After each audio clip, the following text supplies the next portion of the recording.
तो चलिए बच्चों, हम आ गए हैं अपनी नेक्स्ट वीडियो के साथ, जो कि है economy class 11th lesson introduction का जो लास्ट टॉपिक है इकोनॉमी। इसमें हम दो टॉपिक डिस्कस करेंगे, एक उसकी मीनिंग और दूसरा उसके टाइप्स। तो चलिए पहले मीनिंग डिस्कस कर लेते हैं। देखिए, इकोनॉमी आपको नॉर्मली बता दें कि इकोनॉमी एक ऐसी जगह होती है, एक ऐसा एरिया होता है जहां पर लोग इकोनॉमिक एक्टिविटी करते हैं।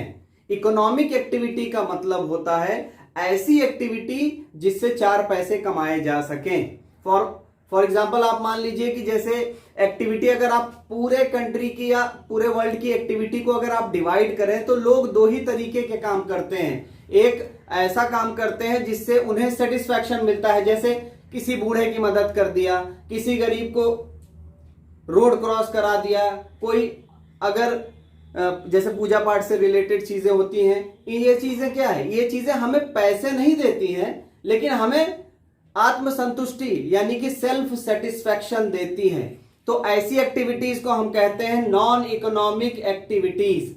और दूसरे तरीके की एक्टिविटीज होती है, जैसे हम गए पढ़ाने तो वो पढ़ाएंगे तो हमें पैसा मिलेगा। ये क्या है, ऐसा काम हमने किया जिससे हमें पैसा मिल रहा है। हमने प्रोडक्शन किया, प्रोडक्शन करेंगे, सेल करेंगे, पैसा मिलेगा। ये सब क्या है, ये सारा इकोनॉमिक एक्टिविटी होता है। तो ये दो बातें क्लियर हो गई होंगी, तब जाके हम इसको डिस्कस करेंगे तो आपको पूरी तरीके से बात क्लियर होगी। तो देखिए, इसमें जैसे लिखा है कि as you all know that every people is engaged in some or the other economic activity. यानी आपने देखा होगा कि हर आदमी काम करने में लगा हुआ है। आपके पापा हैं, सुबह निकलते हैं, शाम को आते हैं काम करके। ये क्या है, वो क्या कर रहे हैं, वो काम करते हैं, उसके बाद उन्हें मंथ एंड पर उन्हें सैलरी मिलती है। वो क्या हुआ, इकोनॉमिक एक्टिविटी वो करते हैं, तब उन्हें पैसा मिलता है। जैसे बहुत सारे एग्जांपल आप ले सकते हो। टीचर स्कूल जाता है, क्यों, क्योंकि वो लोग बच्चों को पढ़ा सके, सेटिस्फैक्शन तो मिलता ही है। लेकिन केवल सेटिस्फैक्शन से काम नहीं चलता, अगर पैसा ना मिले तो टीचर पढ़ाने नहीं जाएगा। दूसरी चीज, डॉक्टर लोगों की सेवा करता है, लेकिन केवल सेवा करे और उसे इनकम ना हो तो वो चीज भी सही नहीं है। तो ये दोनों क्या है, एक एग्जांपल लिया मैंने कि दो इकोनॉमिक एक्टिविटी है, यानी ये जो इकोनॉमिक एक्टिविटी है इससे क्या है, उन्हें पैसा मिल रहा है। तो आप इकोनॉमिक एक्टिविटी के बारे में आप कह सकते हो, the nature and level of economic activity performed by the people of an area would reveal a system by which people of that area earns their living. This system is called economy. यानी आप कह सकते हो कि एक ऐसा area जहां पर एरिया के लोग एक्टिविटी कर रहे हैं, इकोनॉमिक एक्टिविटी कर रहे हैं, जिसकी वजह से वो अपनी जिंदगी को जी सकें, कमा सकें, खा सकें, जिंदगी अपनी चला सकें, उसी को कहते हैं इकोनॉमी। यानी सिंपल लैंग्वेज में हम कह सकते हैं कि इकोनॉमी एक ऐसा एरिया है। अब वो एरिया चाहे एक विलेज हो जाए, चाहे वो एक जिला हो सकता है, डिस्ट्रिक्ट हो सकता है, एक राज्य हो सकता है, स्टेट हो सकता है, या एक कंट्री हो सकती है।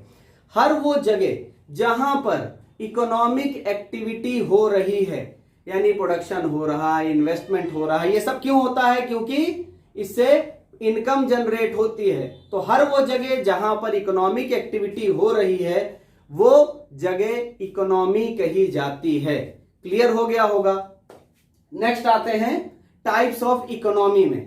तो आप देख रहे हैं जैसे कि हमने पूरी इकोनॉमी को तीन पार्ट्स में बांटा है। पहला है कैपिटलिस्ट इकोनॉमी, दूसरा है सोशलिस्ट इकोनॉमी, तीसरा है मिक्स्ड इकोनॉमी। कैपिटलिस्ट इकोनॉमी के दो और नाम है, free economy, market economy. Socialist economy के दो नाम और है, controlled economy, centrally planned economy. और जब इन दोनों इकोनॉमी को हम कंबाइन कर देते हैं तो वो बन जाता है मिक्स्ड इकोनॉमी। अब ये है क्या, इसकी क्या मीनिंग है, इसके क्या क्या कैरेक्टरिस्टिक्स हैं, इसके क्या एग्जांपल्स हैं, ये सारी चीजें आप पढ़ोगे वन बाय वन करके। तो इसे नोट कर लीजिए आप। तो बच्चों, हम आ गए हैं तीनों इकोनॉमी के साथ, capitalist economy, socialist economy, mixed economy. इसे मैंने इस तरह से इसलिए लिखा है कि आपसे अगर क्वेश्चन में ये पूछा जाए कि differentiate between capitalist, socialist and mixed economy, तो आप डिफरेंसेस भी लिख सकते हैं। अगर आपसे मीनिंग पूछा जाए तो आप मीनिंग भी लिख सकते हैं। अगर आपसे कैरेक्टरिस्टिक्स, फीचर्स ये भी पूछा जाए तो आप अलग अलग अगर लिखेंगे तो ये भी लिख सकते हैं। तो एक पॉइंट, एक नोट में आपके 3-3, 4-4 तरह के क्वेश्चंस को आराम से सॉल्व कर सकते हैं। तो पहला पॉइंट है मीनिंग। अब इसमें अगर मीनिंग देखें तो कैपिटलिस्ट इकोनॉमी वो इकोनॉमी है, वो एरिया है जहां पर, यानी जो एरिया मार्केट फोर्सेस से चलता है, यानी जिसे प्राइवेट लोग मिलके चलाते हैं, इसे गवर्नमेंट नहीं चलाती, प्राइवेट लोग मिलके चलाते हैं, वो कैपिटलिस्ट इकोनॉमी होता है। मार्केट फोर्सेस का मतलब होता है डिमांड और सप्लाई, ये दो मार्केट फोर्सेस कहे जाते हैं। तो जितना डिमांड होगा उतनी सप्लाई होगी, उस हिसाब से कंट्री चलती है। दूसरा, जिसे ऐसी कंट्री या ऐसा इकोनॉमी जिसे गवर्नमेंट चलाए, वो सोशलिस्ट इकोनॉमी है। तीसरा, ऐसी इकोनॉमी जिसे प्राइवेट और पब्लिक यानी गवर्नमेंट दोनों मिलके चलाते हैं, वो होता है मिक्स्ड इकोनॉमी।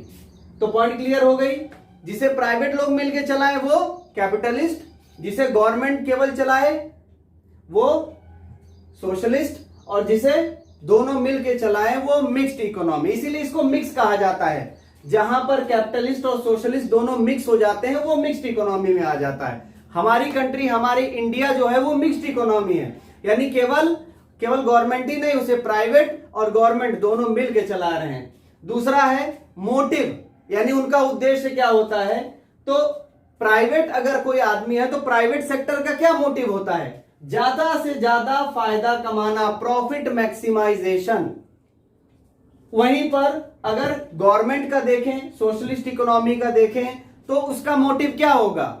गवर्नमेंट कभी भी ज्यादा पैसा नहीं कमाना चाहती है, पैसा कमाना उसका भी मेन एम है, लेकिन वो सबसे पहले सोशल वेलफेयर प्रोवाइड करती है, यानी इनका मेन उद्देश्य सोशल वेलफेयर प्रोवाइड करना है। लेकिन जब मिक्स्ड इकोनॉमी की बारी आती है तो उसमें क्या होता है, दोनों प्रॉफिट मैक्सिमाइजेशन, सोशल वेलफेयर, दोनों चीज उनका एम होता है। थर्ड पॉइंट पे आते हैं, इकोनॉमिक एक्टिविटी। इसमें इकोनॉमिक एक्टिविटी जो होती है वो ज्यादा प्राइवेट सेक्टर द्वारा की जाती है, यानी प्रोडक्शन, कंजम्पशन, इन्वेस्टमेंट सब प्राइवेट सेक्टर ज्यादा करेगी। डोमिनेट का मतलब होता है जो हावी हो, यानी जिसका मोनोपोली ज्यादा हो, जिसके पावर ज्यादा हो। तो private sector dominate the economic activity, यानी इसमें जो भी इकोनॉमिक एक्टिविटी होता है वो ज्यादा प्राइवेट सेक्टर करता है। इसमें गवर्नमेंट सेक्टर करता है यानी पब्लिक सेक्टर, और इसमें जो भी इकोनॉमिक एक्टिविटी की जाती है दोनों मिलकर करते हैं। कहीं पर प्राइवेट सेक्टर अलग होता है, कहीं पर गवर्नमेंट सेक्टर अलग होता है, और कहीं पर ये दोनों मिक्स होकर। तो यहां पर both public and private sector dominate economic activity, यानी कोई भी पैसा कमाने से रिलेटेड कोई भी काम होता है, प्राइवेट और पब्लिक दोनों सेक्टर मिलकर करती है। लास्ट पॉइंट है प्राइस डिटर्मिनेशन। प्राइस डिटर्मिनेशन का मतलब है गुड्स एंड सर्विसेज के प्राइस कौन डिसाइड करता है। तो इसमें मार्केट एंड फोर्सेस, अगर हम जितना डिमांड कर रहे हैं, डिमांड और सप्लाई दोनों को यूज करके जो भी प्राइस डिसाइड होता है वो कैपिटलिस्ट इकोनॉमी में डिसाइड होता है। वहीं पर सोशलिस्ट इकोनॉमी में प्राइस कौन डिसाइड करता है, गुड्स एंड सर्विसेज का, गवर्नमेंट, और इसमें दोनों लोग मिलकर डिसाइड करते हैं। तो ये बात क्लियर हो गई होगी। अब आप चाहें तो अगर आपसे पूछा जाए कि कैपिटलिस्ट इकोनॉमी के कैरेक्टरिस्टिक्स बताइए, तो आप क्या बताएंगे। ये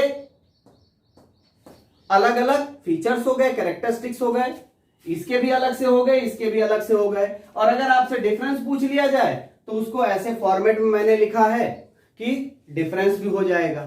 तो मेन एम मेरा डिफरेंस बताना नहीं था, मेन एम था कि मैं ऐसा नोट आपको प्रोवाइड करा दूं जिससे आप फीचर भी लिख सको, जिससे आप मेरिट भी लिख सको, जिससे आप डिफरेंस भी लिख सको। इसीलिए मैंने यहां पर ऊपर कोई भी हेडिंग नहीं दिया कि ये डिफरेंस ही है।